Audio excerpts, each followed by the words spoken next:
Думи за живот. Април 2025 година.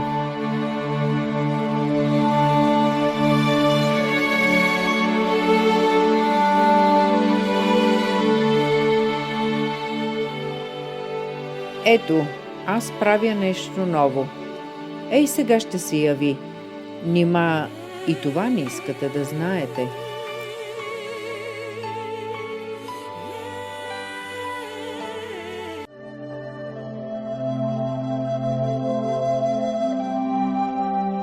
Изгнанието в Вавилон и разрушаването на храма в Йерусалим създават в израелския народ колективна травма. Задават си този въпрос: Бог все още ли е с нас или ни е изоставил?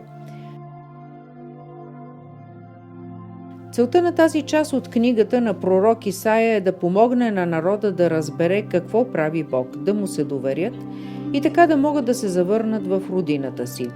А именно в преживяването на изгнанието се разкрива на тях лицето на Бог, Творец и Спасител. Ето, аз правя нещо ново. Ей, сега ще се яви.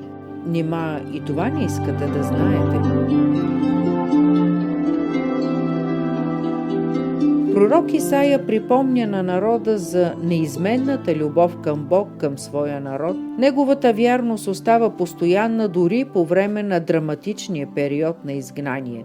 Въпреки че обещанията, дадени на Авраам, изглеждат непостижими и заветът, сключен между Бог и тях, сякаш е застрашен, народът на Израел остава привилегированото място на Божието присъствие в историята.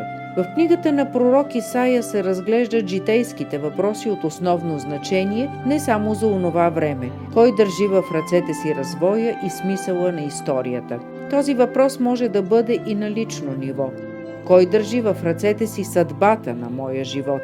Какъв е смисълът на това, което преживявам или преживях? Ето, аз правя нещо ново. Ей, сега ще се яви. Нима и това не искате да знаете.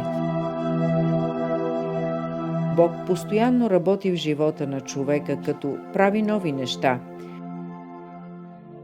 Ако ние не винаги сме наясно с тях или не сме в състояние да разберем тяхното значение и обхват, то е защото те все още са в зародиш или защото не сме готови да разпознаем това, което Той прави. Разсеяни от събитията, които ни се случват, от хилядите тревоги, които сковават душите ни, от мислите, които ни притесняват, може би прекалено малко спираме, за да наблюдаваме тези кълнове, които ни дават сигурност за Неговото присъствие. Той никога не ни е изоставял и непрекъснато създава и пресъздава нашия живот. Ние сме това нещо ново, новото творение, което Бог е създал. Да не гледаме вече към миналото, за да съжаляваме за хубавите неща, които ни се случиха, или да оплакваме грешките си, а силно да вярваме в действието на Бог, който може да продължи да твори нови неща. Ето, аз правя нещо ново. Ей, сега ще се яви. Нима и това не искате да знаете.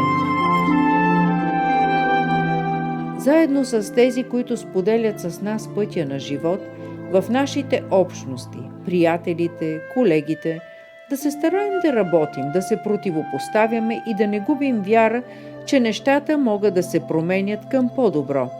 2025 година е специална, защото датата на православния Великден съвпада с Великден на другите християнски деноминации. Нека това събитие, общото ни честване на Възкресение Христово, да бъде свидетелство за волята на църквите да продължим неуморно в диалога, като заедно действаме за преодоляване на предизвикателствата, пред които е изправено човечеството, предприемайки съвместни инициативи. Да се подготвим, за да можем да изживеем Възкресение Христово в пълна радост, с твърда вяра и надежда. Както Христос е възкръснал от мъртвите, така можем да възкръснем и ние, след като минем през нашите пустини. Да позволим на нашия път да бъде придружаван от този, който ръководи историята и на нашия живот. Ето, аз правя нещо ново. Ей сега ще се яви. Нима и това не искате да знаете.